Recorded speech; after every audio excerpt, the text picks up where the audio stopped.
জামাত NCP জোট ভাবলো কি আর হলো কি? তারা একটা চিন্তা ভাবনা করলো, ঠিক তার বিপরীত হলো। বিরোধী দলের কাজ হচ্ছে, ক্ষমতাসীন দল যারা ক্ষমতায় থাকবে তারা যেই কাজগুলো করবে সেই কাজের আলোচনা সমালোচনা করা, যদি কোনো অন্যায় অপরাধ করে সেগুলোর বিরোধিতা করা। তো জামাত এনসিপি যে আলোচনা সমালোচনা করবে সেই রাস্তা তারা এখন আর খুঁজে পাচ্ছে না। শপথ গ্রহণের পর, ক্ষমতা গ্রহণের পর তারেক রহমান 2 দিন পেয়েছেন। প্রথম দিন শপথ গ্রহণ গিয়েছে, তারপরে সচিবালয় অফিস করেছেন। এই 2 দিনের কার্যক্রম নিয়ে জামাত এনসিপি অবাক হয়েছেন। তারা এখন বসে বসে চিন্তা করতেছেন যে কি আলোচনা করব, কি সমালোচনা করব, জনগণকে কিভাবে বুঝাবো যে বিএনপি জনগণের বিরুদ্ধে অবস্থান করেছে, জনগণের জন্য ভালো কিছু করতে পারে নাই। এই চিন্তা ভাবনার মধ্যে তারা মগ্ন হয়ে আছে। তারেক রহমান এমন কি কাজ করলো যার কারণে এই জামাত এনসিপি জোটের মুখে তালা পড়ে গেছে? দেখেন, ক্ষমতায় বসার পরেই তারেক রহমান বেশ কিছু চমক দেখিয়েছেন।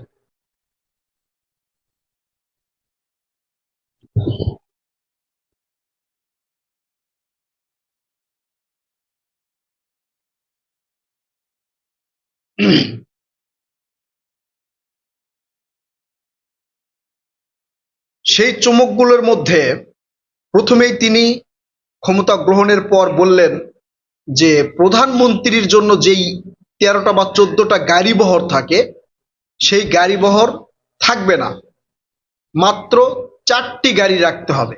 অর্থাৎ এই যে অতীতের যে সরকারগুলো দেখেছেন, যখন রাস্তা দিয়ে যেত তার পিছনে একের পর এক গাড়ি যেতেই থাকতো, 10টা 15টা 20টা, এবং আরো কিছু চামচা মামচার গাড়ি দিয়ে একবার পুরো রাস্তা ব্লক। তারেক রহমান ক্ষমতায় বসার সাথে সাথে বললেন যে এই গাড়ি বহর থাকবে না, মাত্র 4টা গাড়ি রাখতে হবে। সেই 4টা গাড়ি কি? একটাতে তারেক রহমান, দুই পাশে 2টা সিকিউরিটি এবং পিছনে সিকিউরিটি। এই 4টা গাড়ি থাকবে, আর বাকি একটা গাড়িও থাকবে না। এটা দেখেই অবাক হয়ে গেলেন জামাত শিবির, এনসিপি যে জোট, তারা কিন্তু অবাক হয়েছেন যে আসলে একটা আলোচনা সমালোচনা করা যেত যদি তারেক রহমান আগের যে নিয়ম নীতি সংস্কৃতি ধরে রাখতো। তখন কিন্তু একটা আলোচনা সমালোচনা করা যেত, যেই যে দেখেন আগের প্রধানমন্ত্রী যে পথে হেঁটেছে তারেক রহমান এখনো সেই পথেই হাঁটছে। এটা দেখে অবাক হয়ে গেছে এই জামাত শিবির এনসিপি সহ যারা সমালোচক ছিল তারা। এখন এই বিষয়ে এই সোশ্যাল মিডিয়াতেও বট বাহিনীরা আর কিছু বলছে না, এগুলো কিন্তু ভাইরাল হচ্ছে না। তারেক রহমান স্যার যে গাড়ি বহর থেকে সব গাড়ি সরিয়ে দিয়ে, অর্থাৎ প্রায় 13-14টা গাড়ির জায়গায় মাত্র 4টা গাড়ি রেখেছে, এটা কিন্তু সোশ্যাল মিডিয়ায় ছড়াচ্ছে না। আপনারা ভিডিওতে লাইক কমেন্ট করে একটু ছড়িয়ে দিয়েন যাতে এই জামাত শিবিরের বট বাহিনীগুলো এগুলো জানতে পারে। ঠিক আছে, তারপরে দেখবেন যে মুখে তালা পড়ে গেছে।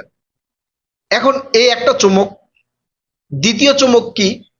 তারেক রহমান স্যার তিনি সচিবালয়ে অফিস করলেন। আগে আমরা দেখেছি যে প্রধানমন্ত্রীর বাসভবনে মিটিং হতো, তখন বিভিন্ন ভিভিআইপি রাস্তা দিয়ে গিয়ে রাস্তা ব্লক করে ফেলতো প্রশাসন। মানে রাস্তা ক্লিয়ার করার জন্য সাধারণ জনগণকে আটকিয়ে দিয়ে এই ভিভিআইপিদের রাস্তা ক্লিয়ার করে দিত।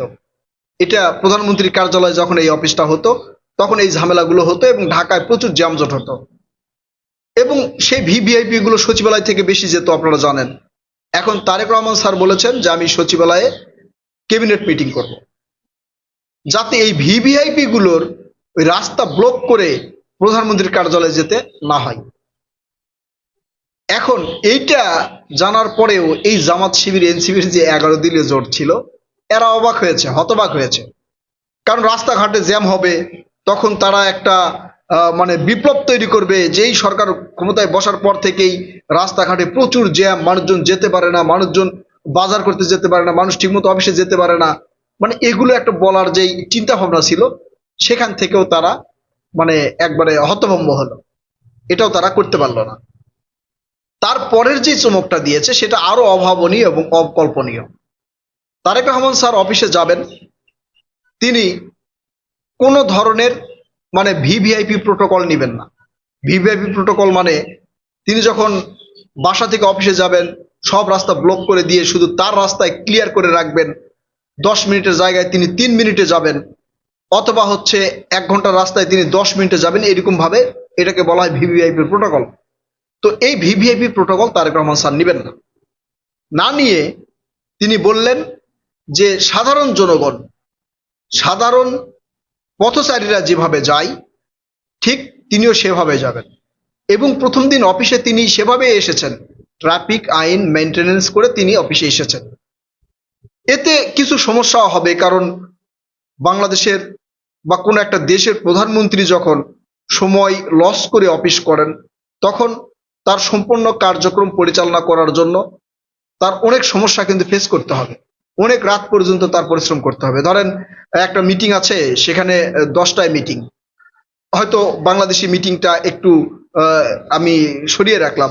এই যে বিদেশি কূটনীতিকদের সাথে যখন মিটিং হবে, বা বিদেশি যেমন প্রধানমন্ত্রী বা আর পররাষ্ট্রমন্ত্রী যারা আসবে তাদের সাথে যখন মিটিং হবে, সেই মিটিংটা কিন্তু টাইম মতো করতে হবে। আর বাংলাদেশের রাস্তার যে অবস্থা, সেটা যদি টাইম মতো করতে না পারে তাহলে কিন্তু সমস্যা হবে।